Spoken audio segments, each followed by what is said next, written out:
Shangrong bubak rakhor agroni Gurkha bosti wal tongma atang bidrni conference hall logo atang bidrni kaisa hastebem ni kokshal ebong pada klejaka machaka atang bidrni montri Sudhang Sudaste juda hangkoni deputy director tang bidrni tagi phang khoboi kuchung beremni tang phangrok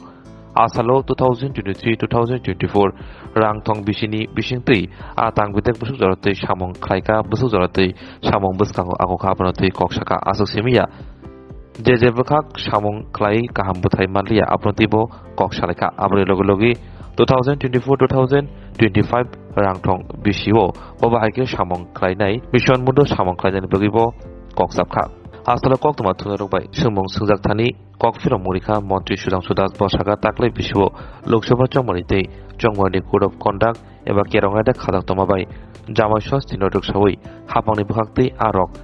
Family Shimi Rizalia Fiamma Buskani Bishirogo Hapangni Family Shimi Arok Falzana Hini Shalaistaka Saka লম্বা সময় পরে আজ আমরা fishery ডিপার্টমেন্টের state level review meeting organized করছি এবং এই meeting এর মূল উদ্দেশ্য হচ্ছে 2023-24 অর্থ বছরে আমাদের রাজ্যে ফিশারি ডিপার্টমেন্টের উপর যে বাজেট আমরা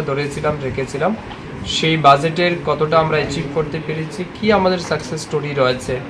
যেটা টার্গেট আমরা বিভিন্ন জেলায় গিয়ে টার্গেট দিয়ে এসেছিলাম ফিশ প্রোডাকশন ইনক্রিজ করার জন্য ফিশারি ডিপার্টমেন্টকে আরও বেশি সক্রিয় করার জন্য বা আমরা যাতে রাজ্যের চাহিদা পূরণ করতে পারি তো সেই বিষয় নিয়ে আমরা আজকে আলোচনা রাখব এবং আমাদের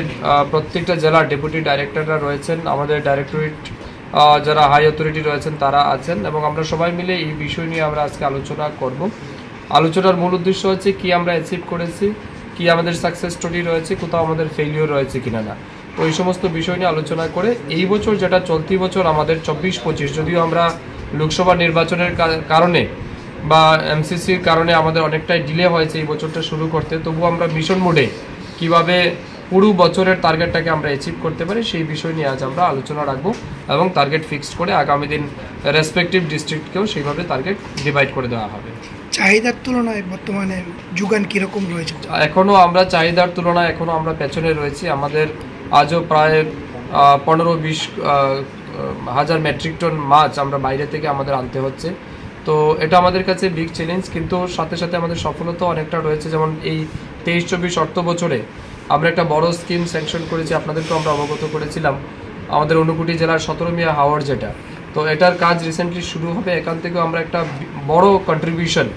মানে ফিশ প্রোডাকশনের ক্ষেত্রে আমরা পাবো এর বাইরে রিসেন্টলি আমরা আরও 4টা জায়গাকে আইডেন্টিফাই করেছি in different location of our state এবং আমরা চাইছি আগামী দিন এগুলিকেও যাতে ফিশিকালচারের আওতায় অন্তর্ভুক্ত করে রাজ্যে মাছের উৎপাদন যাতে বৃদ্ধি করা যায় তো আমরা আমাদের লেভেলে কাজ করছি লেটস সি এবং আমরা নিশ্চয়ই পরবর্তী সময় আপনাদেরকে অবগত করব what is our present status of fishery department okay thank you মাছ বাজারকে মানে নিয়ন্ত্রণে আনার কোনো রকম ব্যবস্থা করা যায় গতকালকে ষষ্ঠী গিয়েছে এটা আমাদের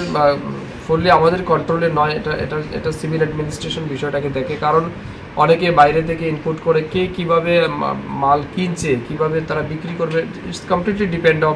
অফ দ্য বিজনেসম্যান কিন্তু আমরা এটুকু বলতে পারি আমরা যারা আমাদের সরকারি যে যতগুলি ফিশ ফার্ম রয়েছে সেখান থেকে আমরা চেষ্টা করছি যাতে বেশি মাছ আমরা বিভিন্ন সময় দিতে পারি প্রোডাকশন যাতে মার্কেট প্রাইসটা যেন কন্ট্রোলে থাকে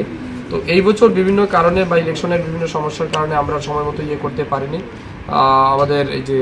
কি বলে সরকারি রেটে যেটা মাছ বিক্রি করা এটা সম্ভব হয়ে ওঠেনি তো নেক্সট যে সমস্ত ফেস্টিভ্যালগুলি রয়েছে সেই সমস্ত